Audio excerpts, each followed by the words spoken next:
फ़ारूक हबीब साहब हमारे साथ मौजूद हैं। फ़ारूक साहब, टेक्निकल एस्पेक्ट्स पर आने से पहले मुझे ज़रा ये बताइए कि इतनी तनकीद होती है ऑपोजिशन की जानिब से कि अगर आप इतने ऑनेस्ट हैं, सच कहते हैं, तो आके तलाशी दे दें। कभी अदालतों के पीछे छुपते हैं, कभी दायरा कार को चैलेंज करते हैं, ये क्यों करते हैं? अगर आपकी कोई इलीगल फंडिंग नहीं है, कोई प्रोहिबिटेड फंड्स नहीं है, केस तो पहले ही खत्म हो जाना चाहिए था, लेकिन आपने मौकिफ देने में बड़ी ताखीर की, और अब जब मौकिफ दिया है तो वो उससे बरक्स है जो आप 5 साल से लेते रहे। नहीं शहजाद, बात यह है कि मैं फैक्ट्स आपके सामने दुरुस्त रखना चाहता हूँ। देखें, जब आप लीगल ग्राउंड्स के ऊपर किसी फोरम के ऊपर, जहाँ पर कोई अदालती फोरम हो, इलेक्शन कमीशन का फोरम हो, तो एक वकला की हिकमत अमली होती है। वकला हमेशा जो है वो कानूनी टेक्निकलिटीज़ को भी जो है वो सामने रखते हैं। जो बात हमारे ऊपर बार बार की जाती है कि हमने डिले किया, आपके इल्म में होना चाहिए कि इसी केस को जो है वो हनीफ अब्बासी साहब अकबर एस बाबर के केस को कॉपी पेस्ट करके सुप्रीम कोर्ट लेके गए थे। हम नहीं लेके गए थे, हनीफ अब्बासी लेके गए थे। जब मामला इस पाकिस्तान की सबसे आला फोरम जो कि सुप्रीम कोर्ट ऑफ पाकिस्तान है वहां था, तो अल्टीमेटली वहां से जो फैसला आना था तो उसकी बुनियाद पे प्रोसीडिंग्स आगे बढ़ रही थी। जब वो फैसला आ गया, वाज़ेह हदायतनामा आ गया, मैं आपका प्रोग्राम भी सुन रहा था जिसमें उन्होंने वाज़ेह कर दिया कि फॉरेन फंडिंग का केस वफाकी हुकूमत बना सकती है। इलेक्शन कमीशन प्रोहिबिटेड फंडिंग को जो देखे और तमाम पार्टीज को क्रॉस दी बोर्ड उसके अंदर देखे।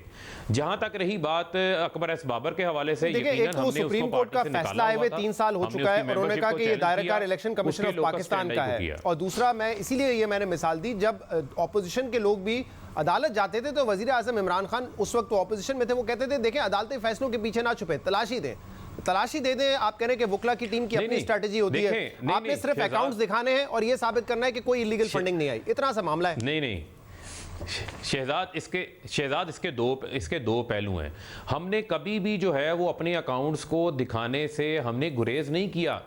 आप इस चीज़ को फैक्ट पे रखें कि पाकिस्तान तहरीक इंसाफ वो पहली पॉलिटिकल पार्टी है जो बाकायदा अपने अकाउंट्स की बुक कीपिंग करती है, जिसके A+ कैटेगरी के चार्टर्ड अकाउंटेंट्स हैं। ना वो PMLN के हैं ना पीपल्स पार्टी के हैं, मैं दावे से कह रहा हूँ, आप चेक कर लें, ठीक है। इसके अलावा हमने वो जो चीज़ें हमसे स्क्रूटनी कमेटी मांगती रही है वो हमने वहाँ पर फ्राहम किया है, रिकॉर्ड फ्राहम किया है। स्क्रूटनी कमेटी को चीज़ों को जांचने पड़ताल में और फिर काउंटर आर्गूमेंट्स के ऊपर जो है वो वक्त दरकार होता है। उसका फैसला स्क्रूटनी कमेटी ने करना है कि उसने कितने दिनों की डेट डालनी है। इसी तरह के एक केस पीपल्स पार्टी PMLN का 4 साल से चल रहा है, 20 से ज़ायद उसके इजलास हो गए हैं, लेकिन हर बार 1 महीने की डेट डल जाती है। हमने तो कभी नहीं कहा कि जो है वो डिलेइंग टैक्टिक्स इस्तेमाल हो रहे हैं। हम तो कह रहे हैं कि ऑनरेबल कमीशन के ऊपर प्रेशर ना डालें, उसे इन्फ्लुएंस ना करें। नहीं, अब उनका कहना तो ये है कि इलेक्शन कमीशन ऑफ पाकिस्तान ने 5-6 साल से फैसला नहीं दिया। स्क्रूटिनी कमेटी बने हुए 2-2.5 साल हो चुके हैं, वो भी फैसला नहीं दे सकी है।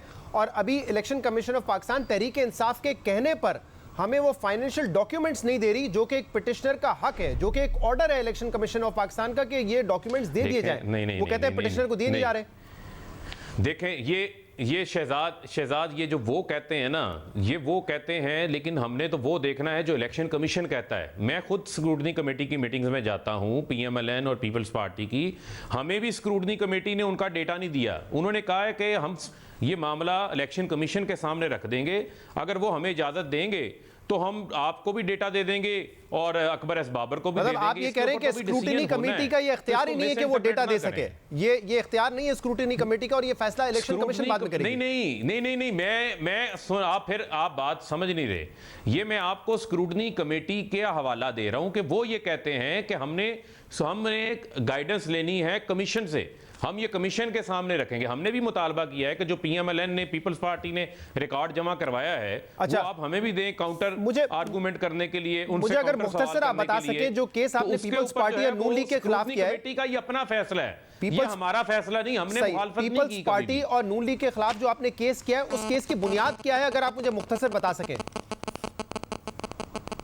देखें शहजाद साहब, मैं उसको बड़ी जल्दी से आपको उसकी बुनियाद बता देता हूं। उसकी बुनियाद है जो कि लॉ है पाकिस्तान के अंदर, जिसका सुप्रीम कोर्ट हवाला देता है कि तमाम पॉलिटिकल पार्टीज के अकाउंट्स की जांच पड़ताल होनी है। जब हमने इनके अकाउंट्स को देखा तो इनके ना ऑडिटर जो हैं वो सर्टिफाइड हैं, इनके अकाउंट्स में रकूम आई है अरबों रुपए की। उनका सोर्स जो रिक्वायरमेंट है फॉर्म 1 की कि जहां से पैसा आए उसका सोर्स बताना जरूरी है, उसका ये सोर्स नहीं बता रहे। Peoples party USA LLC America में रजिस्टर्ड है। मार्क सीगल को लाखों डॉलर की लॉबिंग करने के लिए जिसने एनआरओ लेके दिया था परवेज मुशर्रफ से, कोंडालीजा राइस की ऑनर ऑफ द वर्ल्ड किताब में लिखा हुआ है, उसका कोई रिकॉर्ड नहीं इन्होंने शो किया हुआ अपने पास, तो ये अपना रिकॉर्ड ही जमा नहीं करवा रहे। ये इंपॉर्टेंट नुकता है इलेक्शन कमीशन का तहरीरी फैसला है। ठीक है फारूक साहब, ये आप कह रहे हैं कि पीपल्स पार्टी ने अमेरिका में, सर मैं क्योंकि पीटीआई के हवाले से बात करना चाह रहा हूं, आप कह रहे हैं पीपल्स पार्टी ने अमेरिका में कंपनी बनाई है जिसके जरिए फंडिंग होती है, तो कंपनी बनाकर बाहर की कोई कंपनी हो वो तो फंडिंग नहीं कर सकती ना कानून के मुताबिक। अब आप तो एक्सेप्ट कर चुके हैं कि 2 अमेरिकन कंपनीज हैं, 2 एजेंट्स हैं जिसके जरिए पीटीआई को पैसा मिला, और आप कह रहे हैं कि वो एजेंट जिम्मेदार होंगे अगर उन्होंने कोड ऑफ कंडक्ट की खिलाफवर्जी की है तो। नहीं शहजाद ऐसे नहीं है, थोड़ा इसको एक्सप्लेन कर लेने दें, मुझे एक्सप्लेन कर लेने दें, सिर्फ मैं 10 सेकंड पहले लूंगा फिर आपकी बात पे आ रहा हूं। ये इलेक्शन कमीशन का 24 सितंबर का फैसला है जिसमें वाज़े इलेक्शन कमीशन कह रहा है कि पीपल्स पार्टी नून लीग स्क्रूटनी कमेटी को ताउन नहीं कर रही, उनको रिकॉर्ड जमा नहीं कर रही जो मांग रहे हैं, उसकी डेडलाइन गुजर गई है। मैं उम्मीद करता हूं ये 18 जनवरी को इनकी हेयरिंग है, ये एहतजाज से पहले अपना रिकॉर्ड लेकर आएंगे। अब आ जाते हैं आपके सवाल पर। देखें अमेरिका के अंदर ये कानून है, अगर आपने कोई लॉबियस्ट को हायर करना है या आपने वहां से फंडिंग लेनी है तो वहां पर आपको फॉरेन एजेंट रजिस्ट्रेशन एक्ट 1938 जो जस्टिस एंड लॉ डिपार्टमेंट के अंडर है, वहां पर आपको अपनी कंपनी रजिस्टर्ड करवाना पड़ती है। हमारी कंपनी का जो एजेंट है वो पाकिस्तानी नेशनल है, नाइकॉप होल्डर है, वो कोई फॉरेन नेशनल नहीं है। लेट्स अपना जो है ना रिकॉर्ड को हम स्ट्रेट कर लें। लेकिन अगर फारूक साहब अगर पाकिस्तानी एजेंट है भी आपका, अगर पाकिस्तानी एजेंट है लेकिन कंपनी रजिस्टर हुई है अमेरिका में, तो वो एक अमेरिकन कंपनी कहलाएगी ना। तो कोई अमेरिकन कंपनी के जरिए क्या पाकिस्तान की कोई भी सियासी जमात फंडिंग हासिल कर सकती है? आप बात को फॉलो नहीं कर रहे। नहीं, मैं बिल्कुल फॉलो कर रहा हूं फारूक साहब। आप अगर मेरे सवाल का जवाब दे दे, आपकी बात समझ के ही मैंने सवाल किया है कि अगर कोई, सर एक सेकंड आप सवाल सुन लीजिए, क्योंकि आपको लगता है कि मैं समझ नहीं रहा हूं, तो मेरी बात सुन लीजिए। अगर आप ये कह रहे हैं, क्योंकि आप बीच में इंटरप्ट कर देते हैं तो शायद आप सवाल नहीं सुन सकते। अगर आप कह रहे हैं कि जो अमेरिका में कंपनी है वो एक पाकिस्तानी एजेंट है, सवाल मैं ये कर रहा हूं कि पाकिस्तानी एजेंट तो होगा बेशक, लेकिन कंपनी अमेरिकन है, तो क्या कानूनी इजाजत देता है कि उस अमेरिकन कंपनी से फंडिंग किसी सियासी जमात को मिल सके? देखें, बिल्कुल जो यूएस का कानून है वो इजाजत देता है। सर यूएस नहीं, पाकिस्तान के कानून की बात कर रहा हूं सर। वो पैसा, मैं इलेक्शन एक्ट 2017 की बात कर रहा हूं। मैं तो आपको वहां एक मिनट पाकिस्तान का, मैं पाकिस्तान के एक्ट की भी बात बता रहा हूं। पाकिस्तान का एक्ट जो है वो हमें इजाज़त दे रहा है 2017 कि आप जो है वो पाकिस्तानी जो ड्यूल नेशनल्स भी हैं, जो नाइकॉप होल्डर्स हैं, आप उनसे पैसा ले सकते हैं। ये वाजे लिखा हुआ है इलेक्शन एक्ट 2017 के अंदर, ये बड़ा डिटेल्ड वाजे कर दिया है। पहले पॉलिटिकल पार्टीज ऑर्डर के अंदर ये उस वक्त खामोश था, लेकिन जब एक्ट 2017 आया है तो इसमें बड़ा वाजे कर दिया है। अगर वहां से पाकिस्तानी नेशनल्स पैसा भेज रहे हैं तो उसके ऊपर पाकिस्तानी नेशनल किस्म का कानून के अंदर लेकिन फॉरेन कंपनीज नहीं भेज सकती ना। तो मैं यही जानना चाह रहा था, बेशक पाकिस्तानी हो लेकिन वो कंपनी तो अमेरिका में रजिस्टर्ड है। अच्छा, मुझे एक आखिरी सवाल का जवाब दे दे, क्योंकि आज भी ये कहा गया कि बहुत सारे ऐसे इंडिविजुअल्स हैं जिनका ताल्लुक इंडिया से है, इजराइल से है, वो पाकिस्तानी नहीं है ना, वो ओवरसीज पाकिस्तानी, वो फॉरेन नेशनल्स हैं। क्या पीटीआई की फंडिंग किसी भी फॉरेन नेशनल ने की है या नहीं की है? मैं आपको कैटेगोरिक जवाब दे रहा हूं, ये सफेद झूठ है। और जो ये लोग ये बात कर रहे हैं उनको इसकी अलिफ बे का भी नहीं पता।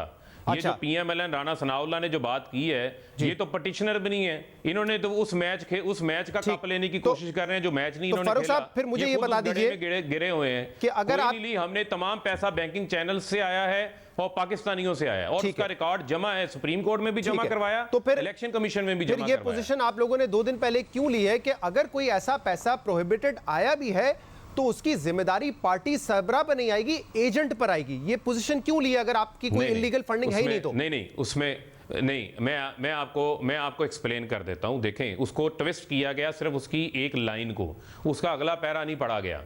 हमने जो है प्रिंसिपल एजेंट वो होता है जो अपना एजेंट मुकर्रर करता है। प्रिंसिपल एजेंट पाकिस्तान तहरीक इंसाफ है, एजेंट वहां पर हमारा पाकिस्तानी नेशनल है। उसके साथ हमने अपने रिलेशन को डिफाइन किया है कि एक ताल्लुक क्या होता है। ताल्लुक ये होता है कि प्रिंसिपल एजेंट उन्हें बताता है कि आपने इन गाइडलाइंस के मुताबिक पैसे लेने हैं। ये हमने कानून के मुताबिक बात की। लेकिन दूसरे पैरे में हमने ये भी कहा कि हमारे तमाम पैसे नोटराइज्ड हैं, नाइकॉप होल्डर्स ने दिए हैं, बैंकिंग चैनल से आए हैं, इनकी तरह हवाला टीटीओ के जरिए नहीं आए। ठीक है, तो आपका क्लेम ये है कि कोई फॉरेन फंडिंग किया गया, किसी फॉरेन नेशनल ने फंडिंग नहीं की आपकी पार्टी को। अब जब केस का फैसला आएगा तो सामने आ जाएंगी तमाम चीजें।